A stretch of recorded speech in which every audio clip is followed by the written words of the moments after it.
Welcome back. Core Java series में इस video में हम लोग जानेंगे what is block statement in Java. Java में ब्लॉक स्टेटमेंट क्या है। इसके पहले हम लोगों ने कई तरीके के स्टेटमेंट के बारे में जाना था, जैसे कि if statements, switch case statements और फॉर लूप, वाइल लूप, इन सब के बारे में हम लोगों ने जाना था। तो ये ब्लॉक स्टेटमेंट्स बेसिकली एक से ज़्यादा जब हमें लाइन लिखनी हो तो हम यूज़ करते हैं ब्लॉक स्टेटमेंट्स।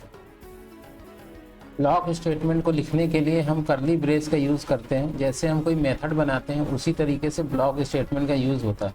मेथड में हम नाम देते हैं, उसका रिटर्न टाइप देते हैं, जबकि ब्लॉक स्टेटमेंट में कोई इन सब चीज़ों को नहीं देते। एग्जाम्पल के लिए हम आते हैं अपने कोड में। एक हमने यहाँ पर क्लास बनाई है ऐप नाम की, जिसका हमने पहले भी यूज़ किया था। अब उसमें देखिए स्टेटमेंट, ब्लॉक स्टेटमेंट दो तरीके का होता है। एक होता है स्टैटिक और एक होता है नॉन स्टैटिक या नॉर्मल। तो नॉन स्टैटिक में क्या है कि सिर्फ हमने कर्ली ब्रेस लगाया और उसके अंदर जो भी हमें लाइन लिखनी है मोर देन वन, तो उसको हम लिख देंगे। यहाँ पर अभी मैंने एक ही लाइन लिखी थी, यहाँ पर मैंने दो लाइन लिखी।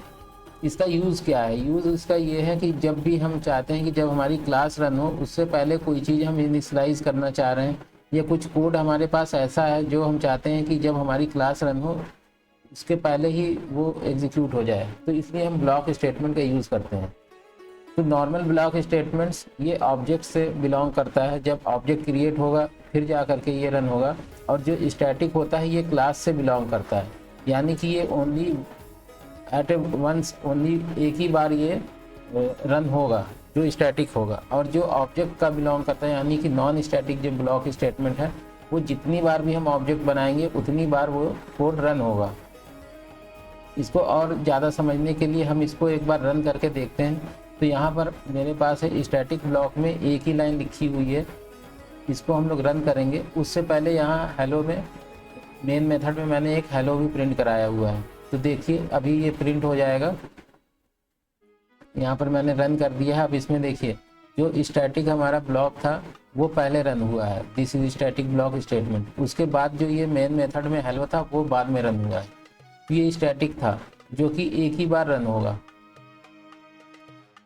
और जो हमारा ऑब्जेक्ट रिलेटेड होता है यानी कि नॉन स्टैटिक, या इसको हम ब्लॉक स्टेटमेंट ओनली बोलते हैं, तो ये ऑब्जेक्ट से के थ्रू रन होता है। अभी हमने इसका ऑब्जेक्ट नहीं कोई क्रिएट किया अपनी क्लास का, इसलिए ये रन नहीं हुआ।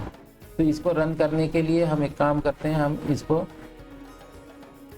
थोड़ा इसको हम ऑब्जेक्ट बनाते हैं इसका, अपनी क्लास का जो ऐप है। तो ऑब्जेक्ट बनाने के लिए हम बना लेते हैं।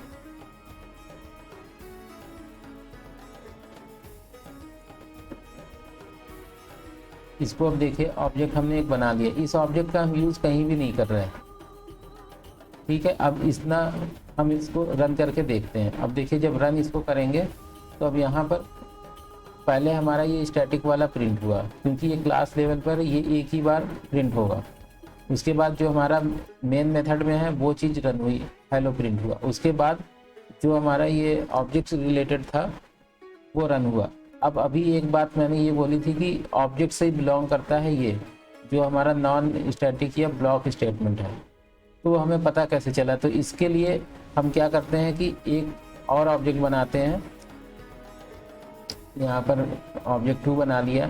अब ये होगा क्या कि दो ऑब्जेक्ट बनाया तो ये वाली लाइन जो है ये दो बार रन होनी चाहिए, तभी तो ये ऑब्जेक्ट से बिलोंग करेगा, क्योंकि स्टैटिक वाला तो एक बार आ ही रहा है। तो अब इसको रन करके देखते हैं। अब देखिए यहाँ पर हमारा जो स्टैटिक वाला था एक ही बार आया, फिर हेलो आया। उसके बाद यहाँ पर ये देख सकते हैं कि एक बार ये प्रिंट हुआ, सेम ही लाइन फिर प्रिंट हुई। तो यहाँ चूंकि हमने दो ऑब्जेक्ट बनाया था इस वजह से कि ब्लॉक स्टेटमेंट दो बार यहाँ पर छप रहा है। तो इसको अब आपको क्लियर हुआ होगा ये चीज़ कि ब्लॉक स्टेटमेंट अगर स्टैटिक है तो एक ही बार रन होगा, और अगर नॉन स्टैटिक है तो वो मल्टीपल, जितना भी ऑब्जेक्ट हम क्रिएट करेंगे उतनी बार वो रन होगा। इसके यूज़ की बात करें तो यूज़ इसका ये है कि जब हमें कुछ ऐसा कोड लिखना हो जिसमें कि हम इनिशियलाइज करना चाह रहे हो कुछ, उसमें हम इसको यूज़ करते हैं। कई बार ये इंटरव्यू के क्वेश्चंस में भी आ जाता है जिसमें कुछ वैल्यू दे देते हैं और उसको इंक्रीमेंट करते हैं। तो इस चीज़ का फिर आपको ध्यान रखना होगा कि स्टैटिक वाला ओनली वंस रन होता है, और ऑब्जेक्ट जो नॉन स्टैटिक है वो मल्टीपल टाइम जितनी भी बार ऑब्जेक्ट बनाएंगे उतनी बार ये रन होता जाएगा। उम्मीद है कि ये ब्लॉक स्टेटमेंट आपको समझ में आया होगा। ये कोर जावा की पूरी प्लेलिस्ट हमने बना रखी है, उसको एक बार आप ज़रूर एक्सेस करें, और कोई भी अगर आपका डाउट होता है तो हम उसको लाइव सेशन में क्लियर कर लेंगे। वीडियो देखने के लिए थैंक यू, और चैनल अभी तक सब्सक्राइब नहीं किया है तो सब्सक्राइब कर लें।